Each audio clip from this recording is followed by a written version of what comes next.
Hello, I'm Congressmember Judy from California's 27th Congressional District. I'm so proud to join with my Iranian-American friends to mark the anniversary of Iran's 1979 revolution.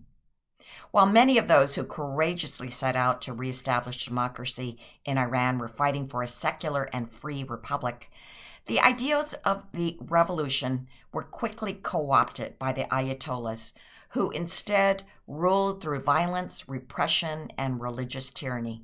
And in fact, just 9 years later, in 1988, this regime was guilty of one of the worst political massacres in history, killing thousands of political prisoners who had dared to speak out. Today, this threat of violence remains, and instead of facing justice, the man responsible for much of that violence, Ebrahim Raisi, has been elevated to president, where he's able to continue to suppress democratic aspirations through force. For instance, just last month, in a trial that lasted only 5 minutes, the human rights activist Narges Mohammadi was sentenced to 8 years in prison and 70 lashes for the crime of protesting the deaths of peaceful protesters in 2019. And she is no exception. Thousands remain in jail, and so many others are afraid to speak out because of fear of the violent response from Iran's leaders. But we know that this government does not represent the Iranian people.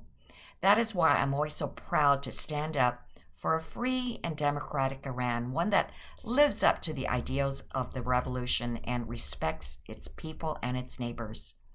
And that is why I'm so proud to be a co-sponsor of House Resolution 118.